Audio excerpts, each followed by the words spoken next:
I think that, Governor Hochul has just demonstrated her incredibly strong leadership as it relates to the most recent budget agreement in Albany, and she is strongly positioned to win re-election against whoever emerges on the Republican side, all of whom basically have functioned as a rubber stamp for Donald Trump's extreme agenda. Every single House Republican in New York and across the country has functioned as a rubber stamp for Donald Trump's extreme agenda. That's the reality of the situation. Mike Lawler is apparently Donald Trump's favorite swing seat Republican in the country. That was a glowing endorsement. They apparently have a very close working relationship. Mike Lawler has clearly been very compliant with the Trump agenda. Otherwise, you're not going to see that kind of endorsement. So it's going to be a very interesting thing for Representative Lawler to have to explain to the people that he represents in New York's 17th congressional district why he has such a close relationship with someone who I can guarantee you, meaning Donald Trump, is deeply underwater in terms of favorability in Westchester and in Rockland. Stay on this side, okay. I appreciate it. Thank you, Leader Jeffries. So the Senate is voting on a resolution that repeals a Biden administration policy. It allowed schools and libraries to lend Wi-Fi hotspots to students. Senator Cruz says that the FCC's rule is illegal, raises taxes, and puts kids at risk due to a lack of limits on their broadband. Now, there is a version of this that was introduced in the House. I want to get your thoughts on it. Should the House take something like this up? And I want to know where you stand on keeping access versus those concerns, because a lot of schools in New York actually utilize this kind of program. Well, we obviously want to maximize access to the internet and high-speed internet in particular in this information age that we're living in. And so, from my standpoint, we would closely scrutinize anything that's being done that would actually limit access to public school children across America, particularly in urban America and in rural America and in small town America, which have been struggling in terms of access to high-speed internet. And that's why Democrats under the leadership of President Biden and Vice President Harris were aggressively leaning into this area. Again, I just don't understand, like, why are Republicans doing these things that clearly hurt the American people? They're going to have to explain themselves. They're running away from town hall meetings. Democrats continue to run toward town hall meetings. What are you afraid of? Why are you afraid of the American people?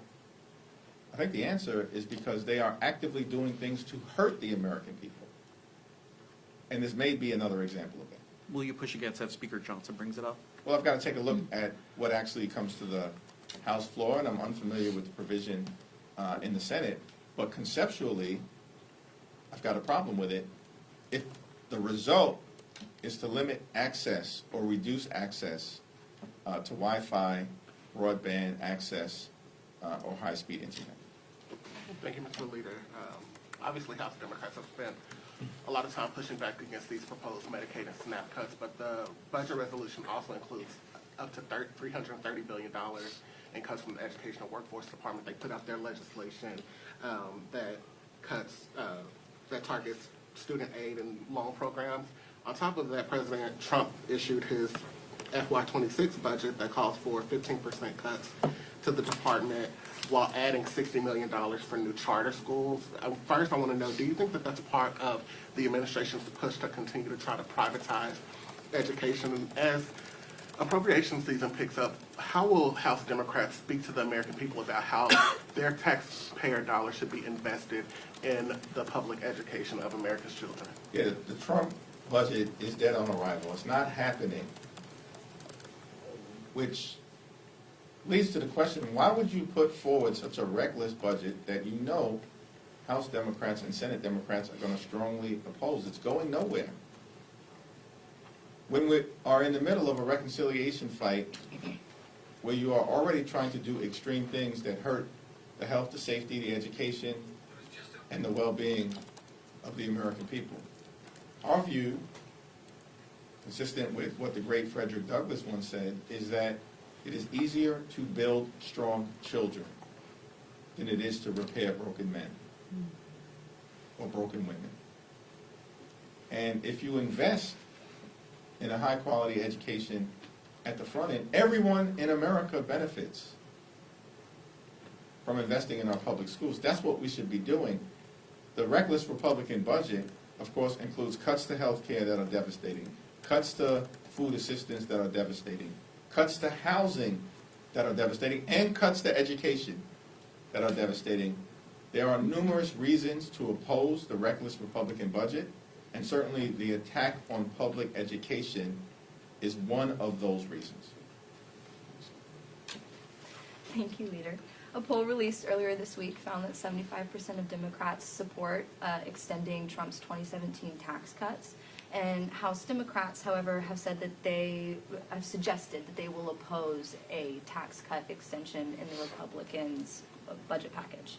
Does this seem out of step with voters? Why do House Democrats kind of appear like maybe they're not in line with voters on this issue?